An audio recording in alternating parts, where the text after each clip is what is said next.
6. White-collar jobs will disappear too. Here's an article written in 2017 about an earnings report for a jam company, J.M. Smucker. EPS estimates down for J.M. Smucker in past month. Over the past 3 months, the consensus estimate has sagged from $1.25. For the fiscal year, analysts are expecting earnings of $5.75 per share. A year after being $1.37 billion, analysts expect revenue to fall 1% year over year to $1.35 billion for the quarter. For the year, revenue is expected to come in at $5.93 billion. A year-over-year drop in revenue in the fourth quarter broke a 3-quarter streak of revenue increases. The company has been profitable for the last 8 quarters, and for the last 4, profit has risen year-over-year by an average of 16%. The biggest boost for the company came in the third quarter, when profit jumped by 32%. Notice anything off about the piece? The prose isn't going to win any awards, but it's perfectly understandable. As it turns out, the article was written by AI. A company called Narrative Science produces thousands of earnings previews and stock updates for Forbes, and recaps of sports stories for fantasy sports sites in real time. The company's bots won't be winning any Pulitzers in investigative reporting, but in the coming years, the quality of AI-produced writing will go from acceptable to very good, and those journalists who write routine stories like this will find their jobs increasingly at risk. We tend to think of automation as displacing blue-collar workers with jobs that involve basic repetitive skills. The truth is a little bit more complicated than that. The important categories are not white-collar versus blue-collar, or even cognitive skills versus manual skills. The real distinction is routine versus non-routine. Routine jobs of all stripes are those most under threat from AI and automation, and in time, more categories of jobs will be affected. Doctors, lawyers, accountants, wealth advisors, traders, journalists, and even artists and psychologists who perform routine activities will be threatened by automation technologies. Some of the jobs requiring the most education are actually among the most likely to become obsolete. Some of these threatened workers, like investment advisors, may find themselves surprised to be on the chopping block after supporting the profit-growing potential of automated technologies. A friend of mine is a radiologist at Columbia University. He told me a story about how the chair of his department was recently invited to General Electric to take part in a demonstration where humans would compete with computers to read patient films. GE invited doctors with decades of experience, the tops in their field, to see whether the doctors could more effectively diagnose tumors based on radiology films than a computer.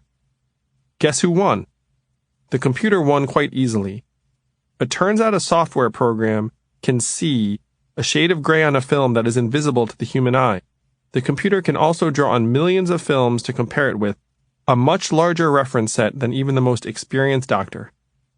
We are entering an age of superintelligent computers that can take any complex data set, every legal precedent, radiology film, asset price, financial transaction, actuarial table, Facebook like, customer review, resume bullet, facial expression, and so on, synthesize it, and then perform tasks and make decisions in ways that are as good as or better than the smartest human in the vast majority of cases. To think that this will not dramatically change the way organizations perform work and the employment of people is to ignore the way companies operate. Companies are paid to perform certain tasks, not employ lots of people. Increasingly, employing lots of people will mean that you're behind the times. During my brief tenure as a corporate attorney when I started my career back in 1999, I practiced at Davis Polk & Wardwell, one of the top firms in the world. When we were assigned a deal, the first thing we would do was look for whatever deal precedent we had in the system that was most similar. We used to joke about how much of what we did was finding and replacing terms in a contract. There is a lot of repetitive functioning in what we consider high-end professional jobs, what I call intellectual manual labor. A doctor, lawyer, accountant, dentist, or pharmacist will go through years of training and then do the same thing over and over again in slightly different variations. Much of the training is to socialize us into people who can sit still for long periods and behave and operate consistently and reliably. We wear uniforms, either white coats or business suits. We are highly rewarded by the market, paid a lot, and treated with respect and deference for accruing our expertise and practice. Basically, we are trained and prepped to become more like machines, but will never be as good as the real thing.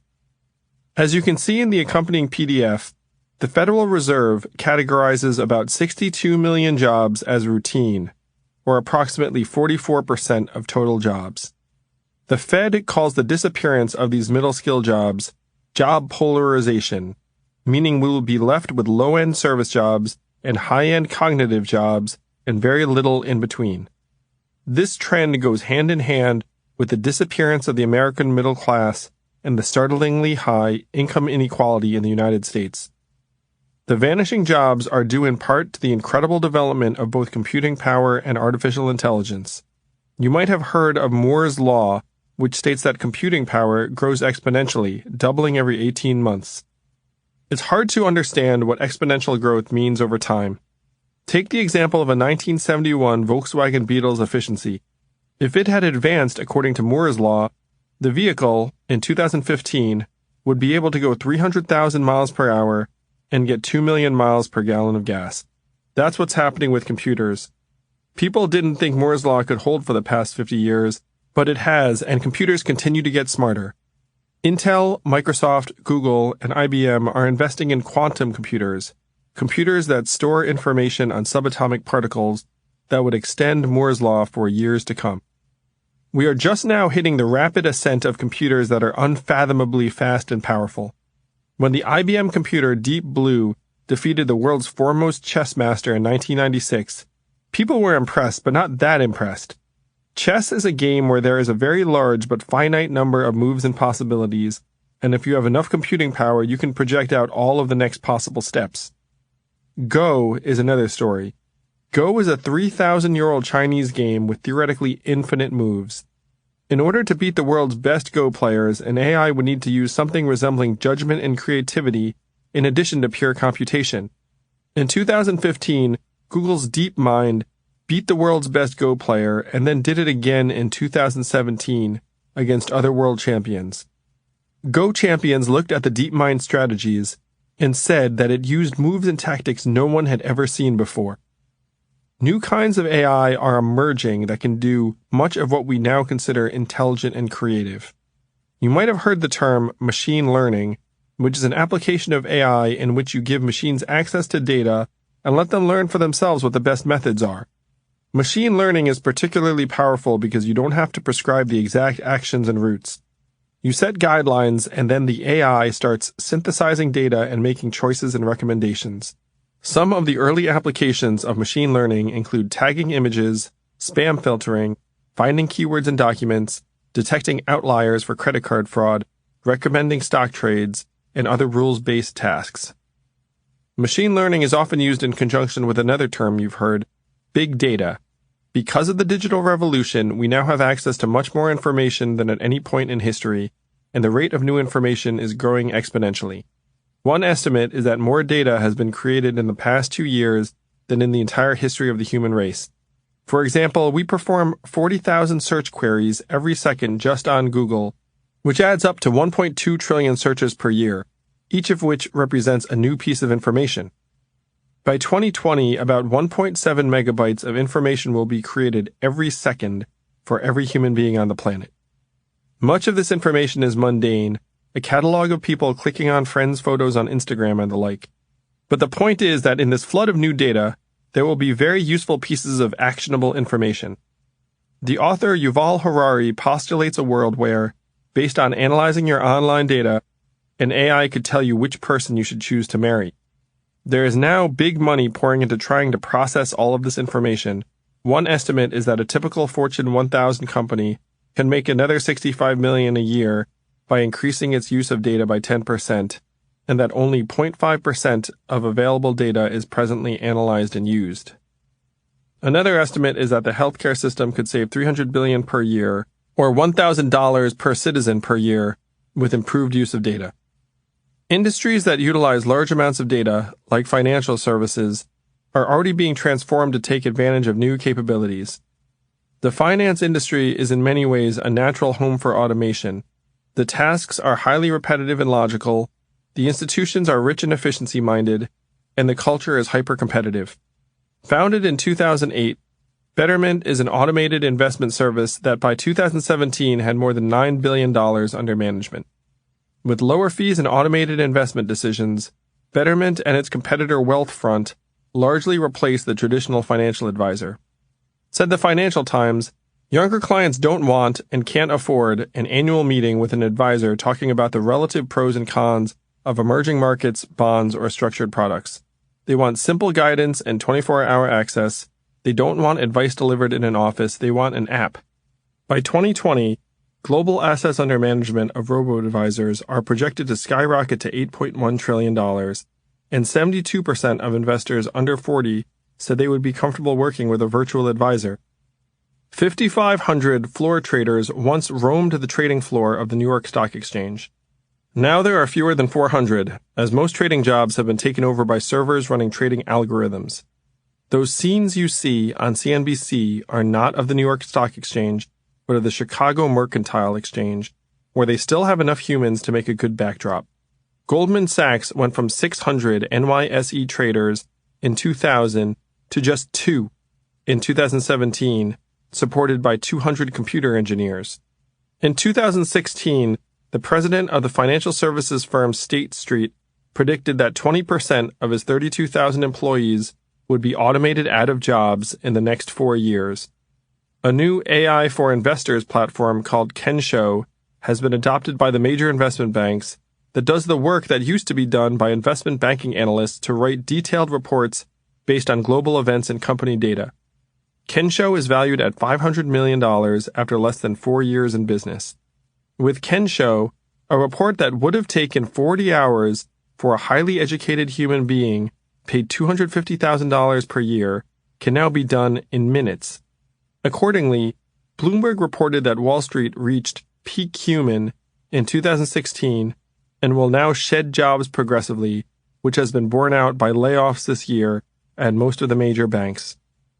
The insurance industry, which employs 2.5 million Americans, revolves around processing information, which also makes it particularly ripe for automation. McKinsey predicts a massive diminution in insurance staffing across the board, particularly in their operations and sales agent departments, projecting a 25% total decrease in employment by 2025. That will mean hundreds of thousands fewer white-collar workers in cities around the country. Accountants and bookkeepers are vulnerable too. One accountant described switching from billing per hour to monthly retainers because cloud accounting software was automatically doing the bookkeeping, and he suddenly wasn't spending any time on it. There are 1.7 million bookkeeping, accounting, and auditing clerks in the United States, and an additional 1.2 million accountants and auditors. Bookkeepers and clerks are already starting to disappear. Accountants talk bravely about shifting their time to advise clients on financial strategy. I've employed half a dozen accountants in my life, and most of the time you just want to get your taxes done and filed. Even occupations that revolve more around words than numbers are at risk.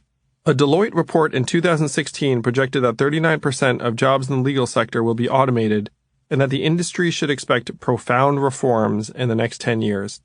In particular, paralegals and legal secretaries are expected to be replaced, and overall employment in the sector is expected to shrink as many law firms will contract or consolidate. When I went to law school in the late 1990s, people regarded it as a safe career move. Today, law schools churn out many more graduates than the market requires, and the market for their services is shrinking. A friend of mine runs an AI company that is automating basic litigation tasks, routine responses, filings, and document review for large companies who won't need to hire as many freshly minted lawyers as a result. I met with Cliff Dutton, the Chief Innovation Officer of a global legal processing company, who described how human attorneys have about a 60% precision rate reviewing boxes of legal documents. I remember performing document review as a young associate. My eyes glazed over after a couple of hours even when I was trying hard to focus. The comparable rate for AI-enabled software is already closer to 85% accuracy, and it's a lot faster than a team of lawyers could ever be.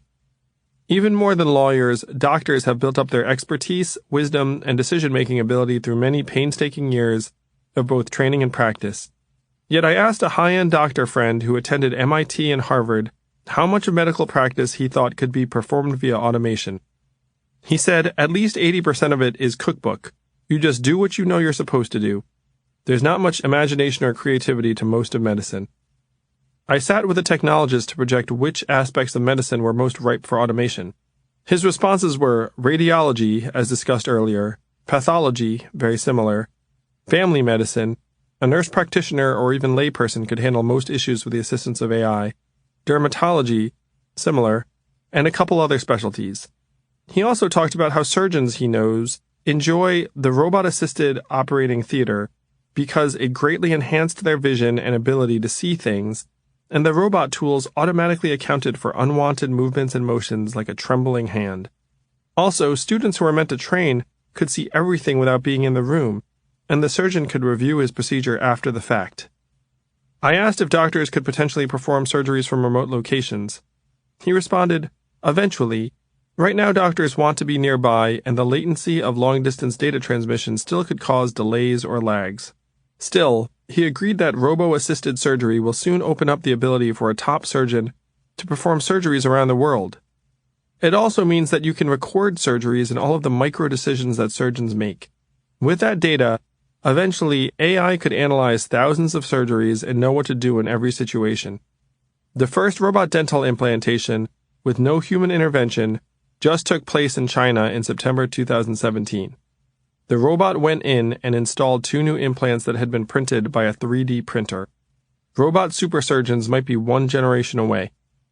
Most people assume that humans will always have the advantage over AI when it comes to work that requires creativity, like painting or music, and jobs that require nuanced, sensitive human interaction, like therapy. In fact, Google's neural network, a computer system modeled to think like a human, has produced art that could easily be confused for human beings, like the work in the accompanying PDF. You can also check out a symphony online that was composed by a software program, yanggang, which many listeners found indiscernible from a human composition when it was performed. Google Add Some by yanggang and take a listen. You might have figured that therapy would be the last province of automation. If so, you were wrong. USC researchers funded by the Department of Defense in 2016 created an AI therapist named Ellie to treat veterans for post-traumatic stress disorder, PTSD. Ellie appears as a video avatar and provides soothing questions and responses. Ellie measures voice tone and facial expressions to try to identify whether a soldier needs to seek additional treatment with a human counselor. Early research is promising and indicates that soldiers often feel more comfortable confiding in a clearly artificial therapist than an actual human being.